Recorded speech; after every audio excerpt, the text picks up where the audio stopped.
Nobel awkward. तो last chapter में हमने देखा था यीमू के मोबाइल में चैंगमो का नंबर वाइफ के नाम से सेव होता है, जिसे जानकर चैंगमो बहुत ही नाराज हो जाता है। चैंगमो अपने आप को शांत करने की कोशिश कर रहा होता है और सोच रहा होता है इसका क्या मतलब है, उसने मेरा नंबर वाइफ के नाम से क्यों सेव किया है। उसके हाथ कांप रहे थे। वो गे मुझे वाइफ बोल रहा है, इसके तो दो ही मतलब हो सकते हैं। एक तो उसने अपने मन में कुछ छुपा रखा है, दूसरा वाइफ को दबाना आसान होता है और वो जो चाहे वो कर सकता है। वो इस तरह की बातों को सोच रहा था और उसका फेस बहुत ही अगली हो गया था। उसके समझ में नहीं आ रहा था आखिर में इसका मतलब क्या है। उसके मन में अजीबोगरीब विचार चल रहे थे। बहुत देर तक वो एक ही पोजीशन में बैठा रहता है और ऐसे ही सोचता रहता है। टिक टिक घड़ी चलने की आवाज हो रही होती है, मगर चैंगमो अपने ही ख्यालों में गुम था। वो अपनी जगह से बिल्कुल भी नहीं हिलता। वो एक ही जगह पर बैठकर सोचता रहता है। तभी बाथरूम का दरवाजा खुलता है और यीमू बाथरूम से बाहर आता है और आकर बोलता है, मैंने बात ले लिया है मिस्टर चैन, क्या आप जाएंगे अब? होटल वालों ने पाजामा प्रिपेयर नहीं किए थे, इसकी वजह से यीमू टॉवल लपेटकर ही बाहर आ जाता है। उसका हाफ एब्डोमेन दिख रहा था और वो कोल्ड में बहुत ही हैंडसम लग रहा था। उसके बालों से पानी टपक रहा था। चैंगमो यीमू की आवाज सुनता है और कोई भी जवाब नहीं देता। चैंगमो चलता है और जाकर लेट जाता है। थोड़ी देर तक वो देखता है कि सामने वाली पार्टी ने अभी तक कुछ भी नहीं बोला है, ना ही वह अपनी जगह से हिला है। वो अपना फेस चैंगमो की ओर करता है और बोलता है, मिस्टर चैन।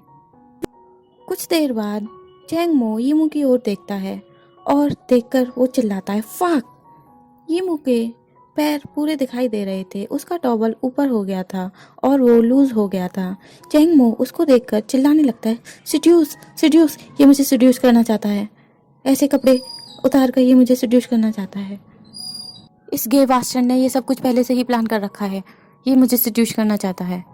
वो अपने लिप्स को टाइटली बंद करता है और उसकी पूरी बॉडी टेंस हो जाती है। वो कैबिनेट से कपड़े उठाता है और बाथरूम में चला जाता है। उसे डर था कहीं ये इंसान और भी कुछ शेमफुल हरकत ना कर दे। दरवाजा बंद होने की आवाज सुनाई देती है और एटमॉस्फेयर शांत हो जाता है। यीमू हॉट बात लेकर आया होता है। उसे नींद नहीं आ रही होती है, इसलिए वो टीवी ऑन कर लेता है और टीवी देखने लगता है। तभी उसे कुछ गिरने की आवाज आती है बाथरूम से, मगर वो उस पर ध्यान नहीं देता। बाथरूम में चैंगमो कई बार फिसलता है। फर्श पर पानी होने की वजह से वो बाथरूम में हेजिटेशन की वजह से फिसल जाता है और फिर उठ जाता है। करीब 1 घंटे बाद चैंगमो बाथरूम से निकल कर आता है। उसके एक्सप्रेशन अब भी कोल्ड थे। यीमू चैंगमो की ओर देखता है और वो देखता है कि चैंगमो ने सारे स्लीव्स के कपड़े पहने हुए हैं और वो स्लीव्स काफी टाइट हैं और उसने अपने सारे कपड़े टाइटली बांधे हुए हैं। उसको ऐसे कपड़े पहने हुए देख यीमू पूछता है, मिस्टर चैन, क्या आपको गर्मी नहीं लग रही है जो आपने इस तरह से कपड़े पहने हुए हैं? चैंगमो एक्सप्रेशनलेसली जवाब देता है, नहीं, मुझे गर्मी नहीं लग रही है। यीमू बोलता है, लेकिन लॉन्ग स्लीव ट्राउजर। मैंने कहा ना, मुझे गर्मी नहीं लग रही है। यीमू जानता था उसके बॉस का टेम्पर हमेशा ही हाई रहता है और वो थोड़ा सा अजीब भी है, इसलिए वो उस पर ध्यान नहीं देता और टीवी देखता है। टीवी देखने के बाद वो अपना फोन उठाता है और फोन पर कुछ चेक करने लगता है। तभी अचानक 2 दिन पुराना चैंगमो का पोस्ट उसे दिखाई देता है और वो उस पर अपनी 5 फिंगर से 5 स्टार दे देता है। चैंगमो के मोबाइल पर नोटिफिकेशन आता है और चैंगमो अपना मोबाइल उठाता है और देखता है उस पर यीमू ने 5 लाइक दे रखे थे। चैंगमो बोलता है, डैम, मैंने उरुक में था तब ये फोटोज पोस्ट किए थे। डैम, इसके गाय ने 5 लाइक्स दिए हैं। ने ये सब कितने दिनों से प्लान कर रखा था। अच्छा, तो इसका टारगेट में तभी से था। वो अपने माइंड में इमेजिन करने लगता है। ये इमेजिन करते ही उसे गूज़बम्प आने लगते हैं। अगर यीमू की जगह कोई और होता तो वो अभी रेजिग्नेशन लेटर उसके मुंह पर फेंक देता, मगर वो यीमू के साथ ऐसा नहीं कर सकता था क्योंकि यीमू ने उसकी एक बार जान बचाई थी। अब वो कुछ नहीं कर सकता। वो जानता है उसके बगल में लेटा हुआ एक इंसान गे है और वो कुछ भी कर सकता है। Mister Chang. तभी चैंगमो को आवाज़ सुनाई देती है। अचानक ही यीमू चैंगमो को बोलने लगता है, मिस्टर चैन। यीमू की आवाज़ बहुत ही मैग्नेटिक थी। चैंगमो थोड़ी देर तक स्ट्रगल करता है और फिर रजाई ओढ़ के अपना मुंह बिल्कुल ढक लेता है। ये मुंह देखता है और दोबारा से बोलता है, मिस्टर चैंग। चैंग मो अपने होठों को दबाता है, दांत पीसते हुए अगली एक्सप्रेशन के साथ में बोलता है, क्यों क्यों? ये मुंह बोलता है, एक बात है जो बहुत दिनों से मैंने अपने दिल में छुपा रखी है, मैं आपको कहना चाहता हूँ। मैं नहीं जानता मुझे कहनी चाहिए कि नहीं। कुछ सेकंड तक चुप रहने के बाद ये मुंह चैंगमो की ओर देखने लगता है। चैंगमो थोड़ी देर बाद बोलता है, तो उसे दबा कर ही रखो, मैं कोई भी बात नहीं जानना चाहता। ये मुंह चौंक जाता है और बोलता है, अगर मैंने नहीं कहा तो मैं इसके बारे में सोचता ही रहूंगा। चैंगमो अपने दांत पीसता है और गुस्से में बोलता है, तो उसके बारे में सोचते रहो। ये मुंह ये सुनने के बाद चुप हो जाता है। उसके एक्सप्रेशन थोड़े से लोनली दिख रहे थे, उसकी शैडो बहुत ही डिप्रेस्ड थी। चैंगमो ये मुंह की आंखों में देखता है और कोल्डली बोलता है, अगर तुम नहीं जानते कि तुम्हें सामने वाले से मनचाहा रिजल्ट नहीं मिलेगा या मिलेगा, तो तुमको वहाँ पर कुछ भी कहने की कोई ज़रूरत नहीं है। यह बात तुमको भी प्रोटेक्ट करेगी और सामने वाले को भी ट्रबल में जाने से बचाएगी। ये मुंह अपना सर उठाता है और बोलता है, पर मैं जानता हूँ अगर ये बात मैंने बोली तो मुझे मनचाहा ही रिजल्ट मिलेगा। चैंगमो अपनी ब्रोस को टाइट करता है, नहीं, ये तुम्हारा पर्सनल ओपिनियन हो सकता है। ये मुंह भी हार नहीं मान रहा था और वो बोलता है, मुझे लगता है ये बात उन्हें सुननी चाहिए, आखिर मैं इस बात के बारे में सिर्फ सोचते ही नहीं रहा जा सकता। चैंगमो गुस्से में बोलता है, नहीं, वो उसे बर्दाश्त नहीं कर पाएगा। ये मुंह अपनी आंखों को क्लोज करता है और फिर कॉम्प्रोमाइज करते हुए बोलता है, ठीक है, मैं इस बारे में फिर कभी बात करूंगा।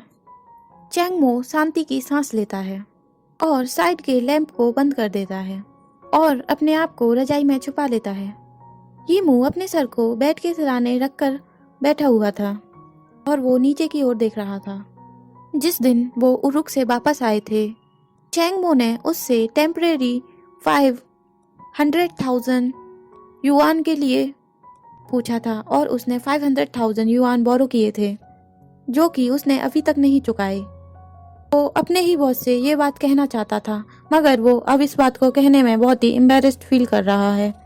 वो पूरी हिम्मत दिखाकर अपने बॉस को ये बात याद भी दिलाना चाहता था, मगर चैंगमो की ऐसी बातें सुनकर वो कुछ नहीं कह पाता। वैसे तो 5,000 युआन इतने ज़्यादा नहीं है, मगर यीमू के लिए ये बताना ज़रूरी था क्योंकि उसके बॉस किसी से ओन करना नहीं चाहते। ये सही होगा कि मैं उनसे कह दूं कि मुझे वो पैसे वापस नहीं चाहिए, और अगर देना चाहते हो तो जब तुम्हारा मन करे जब दे देना। ये बातें यीमू को बहुत ही कंफ्यूज कर रही थी कि उसे क्या बोलना चाहिए और क्या नहीं बोलना चाहिए, और मैं उनको कैसे बताऊं कि उन्होंने मुझसे ओन किया हुआ है। उसको कुछ भी समझ नहीं आ रहा था। लगभग 12 बजे थे, घोर अंधेरा छाया हुआ था, बस 2 लोगों की सांसें लेने की आवाज़ सुनाई दे रही थी। ये मुंह अपना फेस घुमाता है और चैंगमो की ओर देखने लगता है और फाइनली लाइट बुझाता है और लेट जाता है। चैंगमो ने अपनी मुट्ठियां बांधी हुई थीं और उसके पूरे फेस पर पसीना पसीना हो रहा था। ये मुंह स्ट्रांग दिखता है, लेकिन उसका दिल बहुत ही सेंसिटिव है। उसने इतनी आसानी से कहने से कैसे रिफ्यूज कर दिया, उसने अपनी इच्छा कैसे छोड़ दी। चैंगमो सोच रहा होता है। रात गहरी और काली थी, दोनों ही अपने अपने विचारों में खोए हुए थे। गाइस, चैंगमो बहुत ही फनी है, वो कुछ भी सोच सकता है। अगले दिन ये मुंह जल्दी उठता है और बाथरूम की ओर चला जाता है। वो अपने दांत ब्रश करता है और फेस को वॉश करके बाहर आ जाता है। चैंगमो अभी भी सो रहा था। ये मुंह रात के बारे में सोचता है और वो चैंगमो को डायरेक्टली जगाना नहीं चाहता था। वो एक नोट छोड़ता है और ब्रेकफास्ट लेने के लिए चला जाता है। यहाँ की हरियाली बहुत ही अच्छी थी और हवा भी बहुत ही फ्रेश थी, और यहाँ पर सुबह सुबह ओल्ड लेडीज एक्सरसाइज कर रही थीं। लूसुन फॉर्मर रेजिडेंस पास में ही था। वहाँ पर एक ओल्ड मैन ब्रुश लेकर खड़ा हुआ था और वो कैलियोग्राफी कर रहा था। उसकी कैलीग्राफी बहुत अच्छी थी और हैंड राइटिंग बहुत ही कमाल की थी। ये मुंह रुकता है और उसे थोड़ी देर देखता है और अचानक ही उसका फोन वाइब्रेट करने लगता है। पहले वो सोचता है शायद चैंगमो का होगा, पर वो अपना फोन उठाता है और देखता है तो उसमें एक बी चैट मैसेज होता है जो कि गू हुआई की तरफ से था। ये मुंह चौंक जाता है और थोड़ी देर के लिए शांत हो जाता है और फिर हाँ मैं सर ये मुंह मैसेज को देखता है और अपनी गर्दन हिलाता है। सनी बीच पर गु हुआई ने यनचेन को पीछे से हक किया हुआ था और उन दोनों ने सन ग्लासेस पहने हुए थे और उनका हैंडसम फेस और भी हैंडसम लग रहा था और दोनों स्माइल कर रहे थे। ये मुंह एक टेक्स्ट एडिट करता है जिसमें लिखता है, क्या कुछ गलत हुआ है? कुछ ही देर बाद गु हुआई क्विकली रिप्लाई देता है, नहीं वैसे ही हम तो तुम्हें याद दिलाना चाहते थे कि हम ठीक हैं। यीमू का फेस बहुत ही कोल्ड हो जाता है।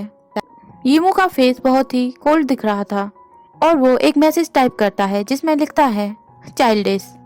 गु हुआई अपने लिप्स को पर्च करता है और बोलता है, मैं जानता हूँ तुम्हें जलन हो रही है, लेकिन कोई बात नहीं।